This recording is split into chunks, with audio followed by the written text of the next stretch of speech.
അപ്പുറത്തെ വീട്ടിലെ അമ്മാമ്മ 2 ചക്ക തന്നെ ഞങ്ങൾക്ക്. അത് മുറിക്കുകയാണേ. എങ്ങനെയൊക്കെയോ ഏട്ടനെ സോപ്പിട്ട് അത് പറിച്ച് ഇവിടെ കൊണ്ടുവന്ന് പിന്നെ ഞാൻ തന്നെ എങ്ങനെയൊക്കെയോ മുറിച്ച് കേട്ടോ. കൈ മുറിയൂന്നൊക്കെ പറഞ്ഞ് എന്നെ ഇങ്ങനെ പേടിപ്പിക്കുന്നുണ്ട് കേട്ടോ. അങ്ങനെ ഞാൻ വേഗം ചക്കയെല്ലാം മുറിച്ച് സെറ്റാക്കിയേ. എനിക്ക് ഭയങ്കര കൊതി തോന്നും കേട്ടോ ചക്ക. കല്യാണത്തിന് മുന്നേ എൻ്റെ വീട്ടിൽ ഒരുപാട് ചക്കയെല്ലാം ഉണ്ടായിരുന്നേ. ഇവിടെ കല്യാണം കഴിച്ച വീട്ടിലെത്തി നോക്കുമ്പം അവിടെ ചക്ക ഇല്ല കേട്ടോ. പ്ലാവെല്ലാം വീട് പണിക്ക് വേണ്ടി മുറിച്ച് പോയതുകൊണ്ട് അങ്ങനെ ചക്കയെല്ലാം വേഗം മുറിച്ചിട്ട് ഒരുപാട് സമയം എടുത്തു കേട്ടോ മുറിച്ചിടാൻ.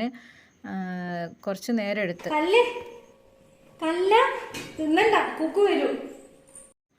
ചക്കയിലേക്ക് കുറച്ച് മഞ്ഞൾപ്പൊടി, കുറച്ച് മുളക് പൊടി വേണ്ടവർ ചേർത്താൽ മതി കേട്ടോ. അങ്ങനെ കുറച്ച് ഉപ്പ്, കുറച്ച് വെള്ളം, ആവശ്യത്തിന് വെള്ളം ഒഴിച്ചിട്ട്, എനിക്ക് നല്ലോണം വെള്ളം ഒഴിക്കുന്ന കേട്ടോ ഇഷ്ടം. ഒരു പുഴുക്ക് പോലെ അല്ലാതെ കുറച്ച് ലൂസായിട്ട് ഇരിക്കുന്നതാണ് എനിക്കിഷ്ടം. അങ്ങനെ വെള്ളം ഒഴിച്ചിട്ട് വിസിലിടാൻ വെക്കുക കേട്ടോ. എന്നിട്ട് തേങ്ങ ചിരകുക.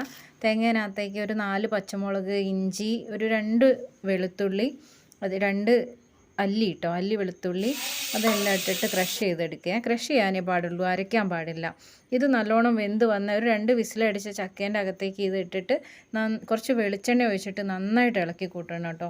അത് ഇളക്കി കൂട്ടിയിട്ട് മീൻകറീൻ്റെയും ചിക്കൻ്റെ എല്ലാം കൂടെ കഴിക്കാൻ ഭയങ്കര രസമാണ്. ഞാനിന്ന് ചമ്മന്തി കേട്ടോ ഉണ്ടാക്കിയത്. ചക്ക ഉണ്ടാക്കിയിട്ട് ഞാൻ കുറച്ച് തൊട്ടപ്പുറത്തെ താത്തേക്ക് കൊടുത്തേ ആദ്യം തന്നെ. അത് കഴിഞ്ഞിട്ട് ഞങ്ങൾ 3 പേരും കൂടെ വേഗം കഴിച്ചു കേട്ടോ.